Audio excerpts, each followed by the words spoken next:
మిథున్ రెడ్డి విషయం కూడా నిన్న కూడా మీరు అంతా చూశారు మీ కళ్ళతో. సాక్షాత్తు ఒక సిటీ ఎంపీ తన నియోజకవర్గంలో తాను తిరగకూడదా? పుంగనూరు అనేది తన నియోజకవర్గం, తన పార్లమెంట్ సెగ్మెంట్లో ఒక నియోజకవర్గం పుంగనూరు. ఆ పుంగనూరుకు ఎమ్మెల్యే వాళ్ళ నాయన పెద్దిరెడ్డి రామచంద్రారెడ్డి. ఆ నియోజకవర్గంలో తాను రెడ్డెప్ప అని చిత్తూరుకు సంబంధించిన ఎక్స్ఎంపీ, ఆయన కూడా పుంగనూరులో నివాసుడు.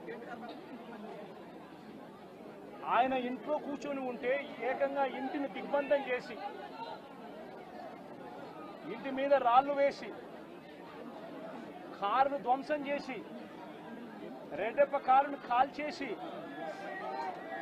పోలీసుల సమక్షంలోనే ఇవన్నీ జరుగుతూ ఉన్నాయి అనంటే, ఇంతకన్నా దారుణంగా లా అండ్ ఆర్డర్ పరిస్థితి, ఇంతకన్నా దారుణంగా దిగజారిపోయిన పరిస్థితి ఎక్కడైనా కనిపిస్తుందా?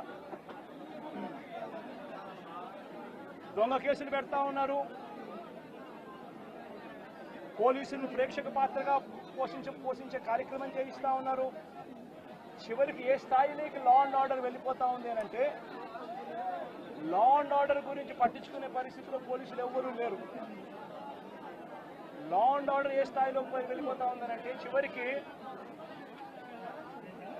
అమ్మాయిల మీద అత్యాచారాలు జరుగుతూ ఉన్నాయి,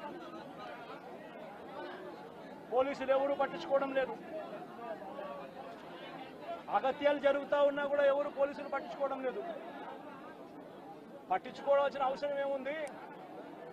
చంద్రబాబు నాయుడు పట్టించుకోవద్దని చెప్తా ఉన్నాడు కదా అని చెప్పి వదిలేసిన పరిస్థితులు.